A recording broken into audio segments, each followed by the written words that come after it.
This week, BBC Wales, we've been looking at the issue of harassment, of bullying in Welsh politics. And we've seen claims, responses to our questionnaires saying that people within the BBC had been sexual assault allegations made there.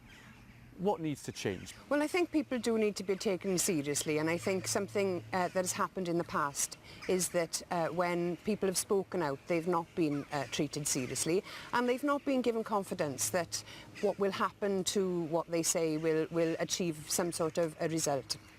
It's very difficult when people come forward in an anonymous way, because clearly serious issues are identified, and if people do that anonymously, it's very difficult to actually process those. But there are so many different reasons why people don't want to complain and don't want to come forward.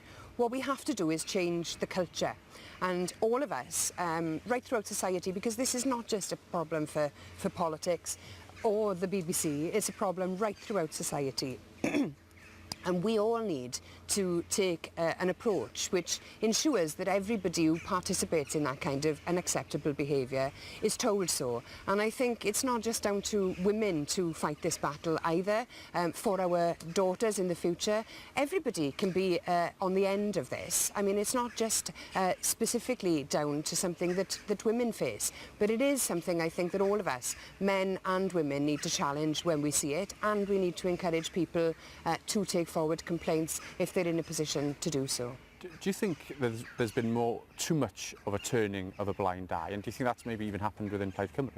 Well, it happens all the time. I mean, every woman that I know has had to put up with unwanted sexual attention in one form or another at some part during her life. It usually happens in her younger ages, at the beginning of her career, or it could even just be from a night out. So it's just so rife and so accepted throughout our society. That is the problem, and that is the culture that we need to change. Now, I welcome some of the steps that have been taken at National Assembly level through the Llywydd's office and through the Standards Commissioner's office as well, to try and begin to change that culture. But we can't pretend that we've got an awful long way to go. We've only started to prise open the crack a little here. There's an incredible amount of work that we need to do in order to change that culture, to get to that point where my 13-year-old daughter and her friends don't have to put up with some of the behaviour that people in my generation have had to.